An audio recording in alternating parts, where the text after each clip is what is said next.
That's my cue when we're like going through the video. I could see it. My That's bad. that's I'll my keep it serious yeah, now. I'm that's my sorry. click sound like right there. Briggs, dude. Hey, pleasure to have you here, man. We've known each other for well, technically we've known each other for like 3 years now, I think. But we've been friends for about a year and some change, I think. Correct Yeah, me if I'm wrong. uh, almost a year and a half, I would think. I think that our wives were just about halfway through the pregnancy when we reconnected, so year Yeah, and a that's half. right. And for all the people out here, we live in South Carolina. We're come to find out we're like 10 minutes drive away from each other. We did meet at a local RIA, correct? Yep, A long the time Augusta ago. Ria. Yep. Yeah, and you were like wrote me off because I was doing something that you weren't interested in, right? You always make it sound so much worse than it is. Like we were just in two different avenues, and I Yeah. was specifically looking for wholesalers that were cold calling, and you were doing PPC, and I was like, well, not exactly what I'm looking for, but Yeah. we have circled the wagons, and we're back together doing similar things, and I think it's worked out great. Yeah. So I think so too. We're hopefully gonna do some deals together, but let's not talk too much about that. Like, I know some things about you that the listeners and the people watching this don't know. Can you just kind of tell, like, what's a typical day in the life of Briggs Kennington look like? okay, I am still a W-2 employee. I have a sales position, and I sell in the southeast between Virginia and Texas. So when I'm not traveling for that, I'm usually making cold calls for that, and that kind of feeds into um, my real estate as well. Like that's why I like the cold call. I do it on my 9 to 5 anyways. I feel like I've garnered the skills through that, and so on a typical day, if I'm home, I'm making calls for that W-2 job. Okay. Usually until about 2 to 2:30, I can get my volume calls in that they're required from me, and sometimes go a little bit above that, and that gives me about 2 to 2.5 hours every day to make real estate calls before I kind of shut it off and have family time from about 5:30 to 7:30 when my two young ones go to bed. So usually give them about 2 hours, just locked in, no phone, spending time with them, and then Awesome. once they go to bed, I will do some real estate stuff like looking at lists, looking at properties, and kind of doing the non-selling things that don't require somebody on the other end of the phone to get done. Okay. So like comping properties, Yep. underwriting deals. Awesome. Analyzing deals. Yep. Yep. Yep. Yeah. Yep. How old are your kids? One will be 3 in November, and the other Jacks will be 1 in October. So Okay. 2 years apart, and Yeah, we're in the come. thick of it. You got two birthdays coming up here soon. What is it? hmm It's August 26th right now for all you future listeners. Um, yeah, very cool. So, like, what is the 2 hours that you're filling your family time kind of consist of? I mean, I have my Um, imagination. yeah, typically running downstairs in the first and foremost is trying to relieve my wife from Okay. having 2 kids, Okay. Yeah. and just taking them and spending time with them on the floor, wrestling around, being outside. Usually, if we have some things around the house, our oldest one, Briggs, will enjoy doing those tasks, and sometimes when I can alleviate that and do some vacuuming or fix something, he's right there beside me, hindering or helping. It Yeah. Yeah. depends on the day, but Yeah. it's awesome to have him right there in my pocket helping out. So, Yeah. Like your little buddy. yep. Yeah, for sure. Well, is there anything real estate wise, any tips? Kind of, and you're making a lot of cold calls. You said, how do you prevent yourself from kind of getting burnout on the phone? Like, do you have any tips for anybody that's doing a lot of cold calling? Hmm. Mm. I think burnout is inevitable. Mm. I think that the choice to continue to do it, regardless of having burnout or not, is the thing that sets people apart. Because you do something so long, like it doesn't matter how long, you could be, 40 years in this game, you're probably tired of doing something, but you get up and you decide to do it anyways. And I think that's ultimately what sets people apart from being successful, and the people that burn out and don't do deals. So that's a discipline thing. Mm. You can have all the motivation in the world, but once that wears away, like you got to get up and do it. And you make cold calls for 6 months and you don't have a deal yet, do it for 7 months. Do it for 7 months, don't have any yet, do it for 8 months. You just got to keep going. And Yeah. it sucks, and it's not glamorous, and it's a tough pill to swallow, but you just have to do it. And setting aside time that's blocked out that you can get it done, even if it's an hour a day, like if you work a W-2 and you only have an hour for lunch, if you do it an hour a day, 90 straight days, you're going to be well ahead of the person that did it for 8 hours for 2 weeks. Mm. So like, And gave up, you yeah. just got to be consistent. Yeah.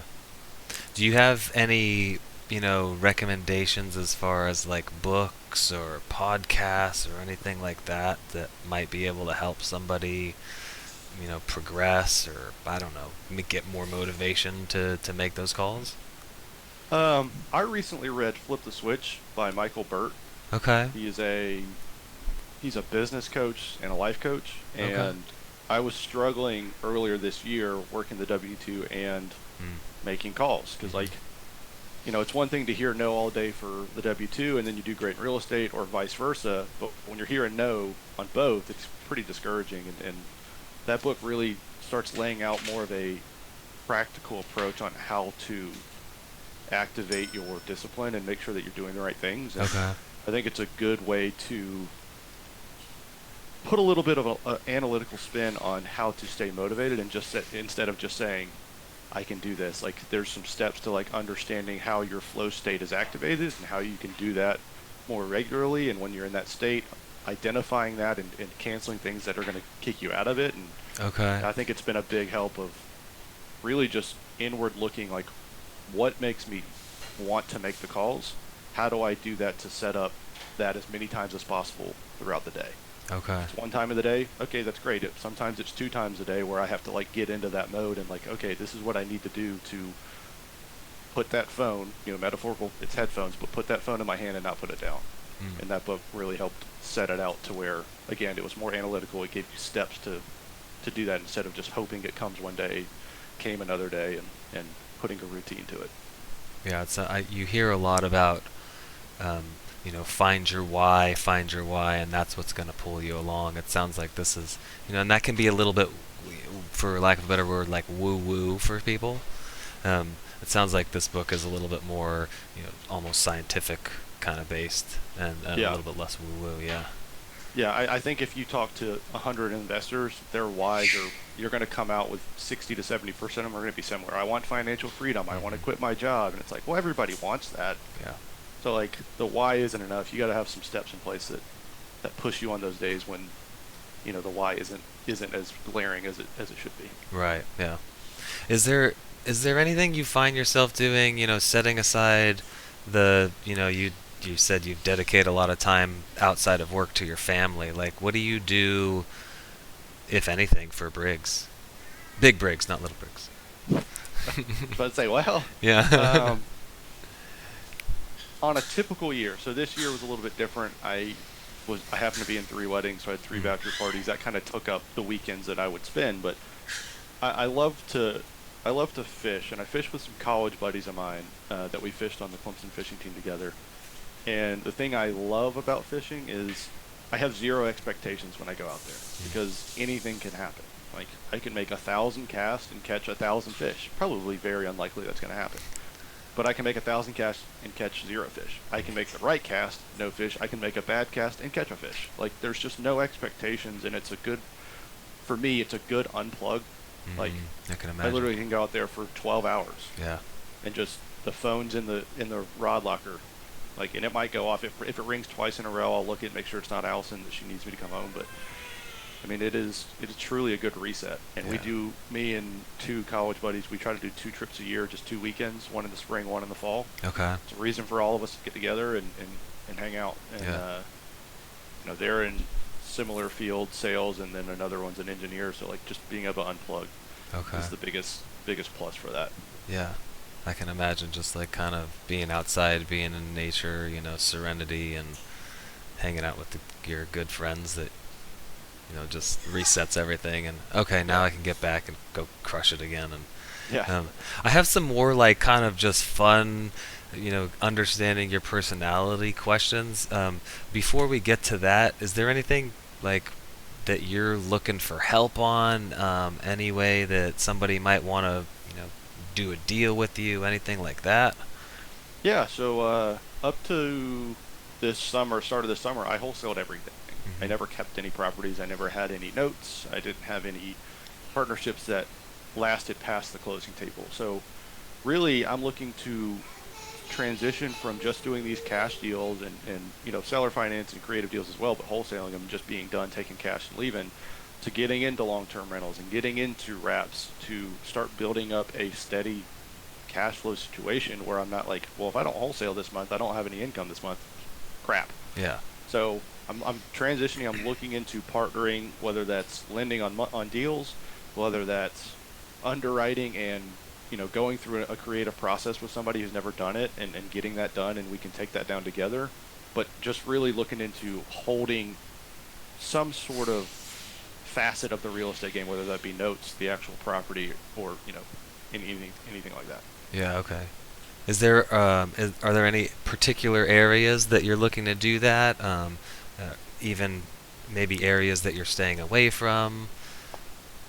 So right now, obviously it's easy when it's in Augusta because I can go drive it and walk it and meet with the seller and do that. I spend a lot of time in Greenville, so the Okay. upstate, Yep. between Spartanburg and Anderson, we're looking. And then where I actually grew up, the Greensboro, the southwest side of Greensboro, kind of near Jamestown. I'm always calling on leads up there just because I spent 20 years of my life up there. I know the neighborhoods. I know people that are still there. Mm. So those are the three that I'm targeting. I'm not against looking at other deals in Georgia, North Carolina, and South Carolina, especially if they are a creative deal that we can get in and maybe get in under 10%, and obviously the lower the better, but get in and have a long-term situation that is going to be beneficial to not only me but whoever brings the deal.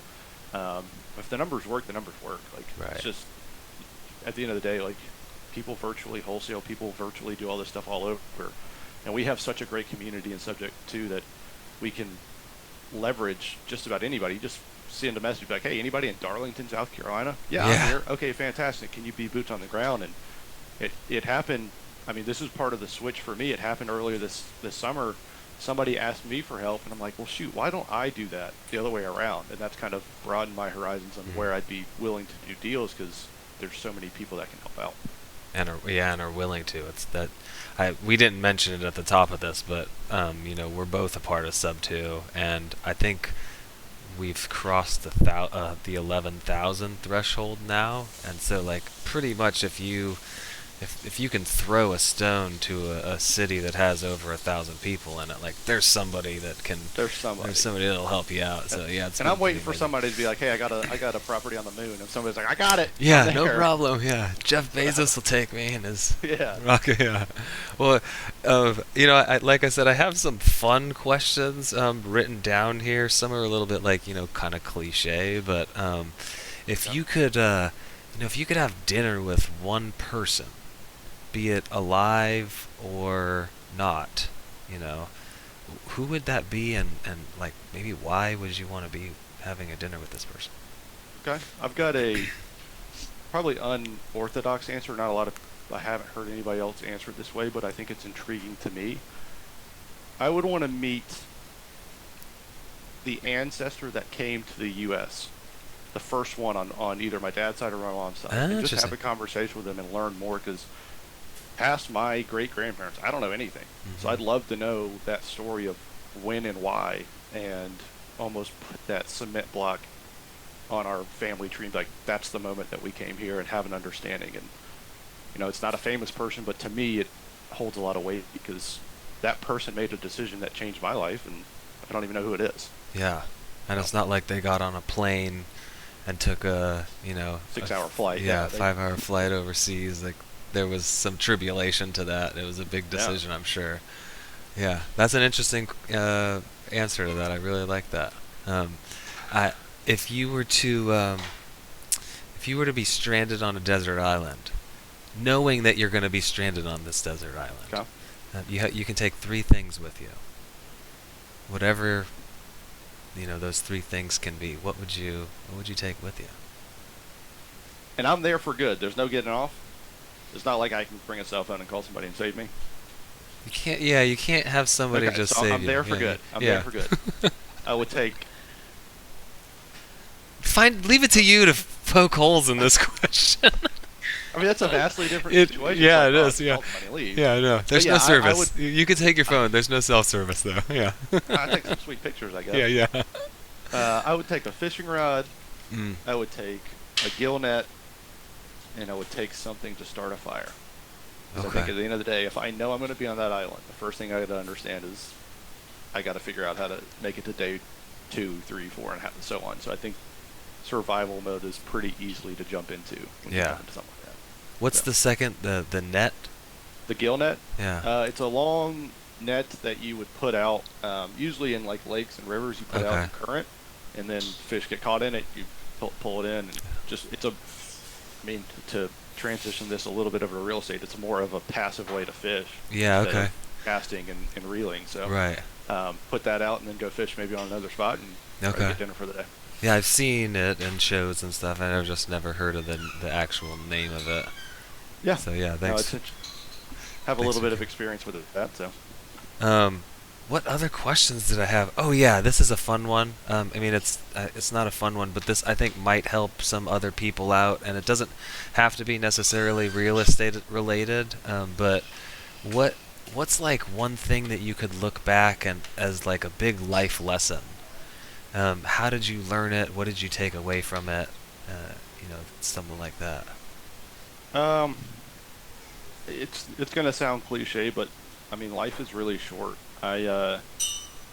I have had a couple of open heart procedures in my life, Mm. and the first couple when I was really young and everything was fine, and uh, I was 28, and this was January of 2020. So like before all the madness, they're like, "Hey, you should probably go in and like fix this. It's like time to fix it again." And it's like, "Okay, great, we got some time." They're like, "Yeah, you got to do it in like 12 months, not a big rush." I was like, "Okay, cool." And then obviously March of 2020 happened, and they're like, "You should probably get this done because we don't know when this is going to happen." So a lot of stuff was thrown on Allison and I's plate, all while being pregnant with our first one. Yeah. Uh, and it just really put an emphasis on like I'm 28 years old going through something that I should be going through in my 70s. I'm doing it 50 years early, and Yeah. it just really put that emphasis. And that after that was when I started investing in real estate because I knew that it was like I can't just work 40, 50 hours a week for somebody else and look at it and be like, well, I'm going to retire when I'm 65. Like 65 isn't, and again, it's not guaranteed for anybody, but Right. like my 65 is probably going to look a lot different than a normal person. So like I have to really emphasize on being where I want to be before I'm 50, really. Like Hmm. be comfortable enough that I can leave and go where I want to go, spend time with my kids wherever they go around the world, and not wait till 65. So Yeah. that was something that I'm happy that I learned. I hope that others learn it as well, but not with the circumstances. I hope it Right. clicks with a lot of people without the negative side. I like that you're able to take a really kind of dramatic experience in your life and twist it and look at it as a positive, and also just be able to like let it affect you the way it did, and say, I got to take control here. Like you're saying, and the sooner the better. Right? Yeah. There's the old proverb, like, one was the best time to plant a tree 20 years ago, but the second best time is like today. I don't know, Yeah. why was it 19 years ago, but um, it seems 20 like. is a nice even number. Yeah, yeah. Well, where can people find out more about you, Briggs? How can we connect with you? Do some deals with you, that kind of stuff. Um, I mean, best way. I mean, you can reach me through Facebook. It's Hmm. just Briggs Kennington. I have an Instagram. I'm not super active on it, but if you're more of an Instagram person, TB Kennington. That's I get on there every now and then. And then, honestly, if you wanted to just shoot me a text, I will put my number in the description. So if anybody looks at it, they can pull it up and shoot me a text and let me know what they're working on because cell phone's always in the pocket. It's usually always right here Yeah, throughout the day. So yeah. I'm happy to jump on and make sure that I'm giving more than I'm taking. Awesome, man. Go giver. Well, hey, it was a pleasure, Briggs. I don't know if we hit the 15-minute mark or if we went a little long or what, but um, I look forward Went to. by quick, so it had to have been a good time, right? Yeah, I look forward to being your friend, and hopefully we can do some deals of ourselves together. Yeah, we'll get it going. Yeah, man. Well, All right, man. later. See ya.